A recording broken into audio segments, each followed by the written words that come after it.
जय महादेव सर्वનું કલ્યાણ થાવ। હું છું આચાર્ય ડોક્ટર અજય પંડ્યા અને સત્યમ જ્યોતિષ કાર્યાલયની અંદર આપનું હાર્દિક સ્વાગત છે। મિત્રો, ઘણા બધા પ્રશ્નો મને આવ્યા। ચૈત્ર માસની અંદર ઘણા લોકોએ પ્રશ્ન કર્યા અને વૈશાખ મહિનો પૂરો થવા આવ્યો છતાં પણ હું આપના પ્રશ્નોનો જવાબ આપી નથી શક્યો, પરંતુ ચૈત્ર મહિનામાં ખૂબ જ વ્યસ્ત રહ્યો।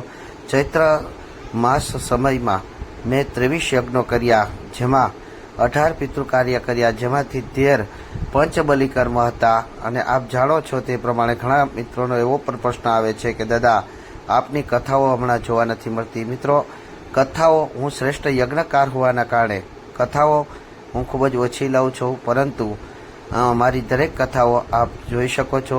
હું શ્રી રામ કથા પણ કરેલી છે, મેં શ્રીમદ ભાગવત કથા પણ કરેલી છે, દેવી ભાગવત કથા પણ કરેલી છે, શિવ પુરાણ પર કથા કરેલ છે, અનેક વીરોની ગાથાઓની કથા પણ કરેલ છે, શનિ ચરિત્ર તેમજ ખાલી શ્રી કૃષ્ણ કથા પણ મેં કરેલી છે અને હનુમાન કથા પણ મેં કરેલી છે, અને આ બધી કથાઓ મારી યુટ્યુબ ઉપર છે।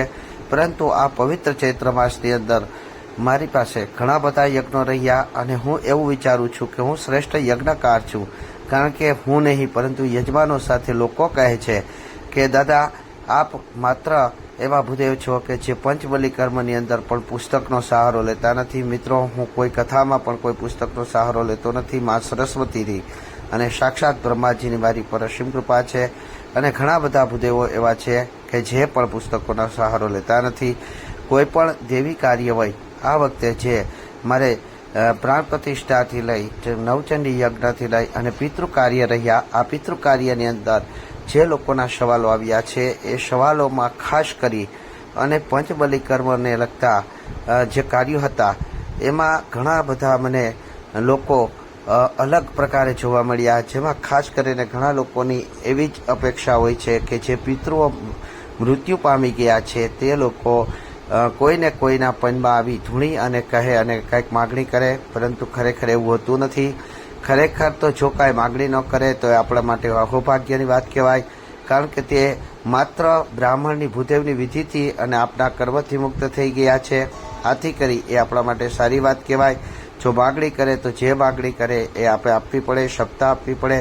અહીંયા જે લીલ પૈણાવાની વાત છે તો દર્ભની અંદર જ અત્યારે લીલ પૈણાવવામાં આવે છે। સાચા વાછડા વાછડીની અત્યારે માવજત થઈ ન શકે, પરંતુ જે લગ્નની વિધિ હોય છે એ જ રીતે લીલ પણ પૈણાવવામાં આવે છે। શાસ્ત્રોક્ત અનુસાર જે રીતે વિધાન છે એમાં મારું પોતાનું પણ ઘણું ગણિત કરી, ઘણું બધા સંશોધન કરી અને મેં ઘણું બધું પંચબલી કર્મની અંદર લખેલું છે, જેની અંદર પ્રેત બલિ છે, ભૂત બલિ છે, કાગ બલિ છે, નાગ બલિ છે કે નારાયણ બલિ છે। હું વારે ઘડી એક વાત કરું છું કે નારાયણ બલિનો અર્થ પિતૃ કાર્ય નથી, પરંતુ નારાયણના ચરણોમાં જે તમે અન્ય બલિ કરેલી છે તેને અર્પણ કરવી એટલે નારાયણ બલિ છે। તો આ ચૈત્ર માસની અંદર 23 યજ્ઞો કરી અને કદાચ સૌથી વધારે યજ્ઞ કરનારા ભૂદેવ તરીકે કદાચ મને સ્થાન પ્રાપ્ત થાય એમાં કોઈ સંદેહ નથી। પરંતુ ઘણા લોકોના સવાલ આવ્યા કે દાદા, કથા તો આપ કોઈ પણ કથા માટે મારો સંપર્ક કરી શકો છો। મારો મોબાઈલ નંબર છે 967816 અને આપ મને વોટ્સઅપમાં મેસેજ કરી શકો છો। અને આ સમય દરમિયાન હું ખૂબ જ વ્યસ્ત હોવાથી અને હવે મારે ત્યાં પ્રસંગ હોવાથી હું વિડીયો બનાવી શક્યો નથી, એ બદલ આપની ક્ષમા માગું છું। જે લોકોના મારી પાસે કુંડલી છે થોડાક સમય પછી હું આપને કુંડલી આપી દઈ, મારો પ્રસંગ પૂર્ણ થયા પછી તો આપ સર્વ પાસે ક્ષમા માગું છું। અને મારા દરેક યજ્ઞોની અંદર જે યજમાનો છે એને ખૂબ સંતોષ થયો છે। હું ચેલેન્જ ફકીર કહું છું કે આ 23 યજમાનોને ખૂબ જ સંતોષ થયો છે અને તે લોકોએ મારી પાસે યજ્ઞ કરાવવા અન્ય લોકોને પણ પ્રેરિત કર્યા છે, એ પણ કોઈ સંદેહ નથી। સર્વને જય મહાદેવ, જય શ્રી કૃષ્ણ, સર્વનું કલ્યાણ।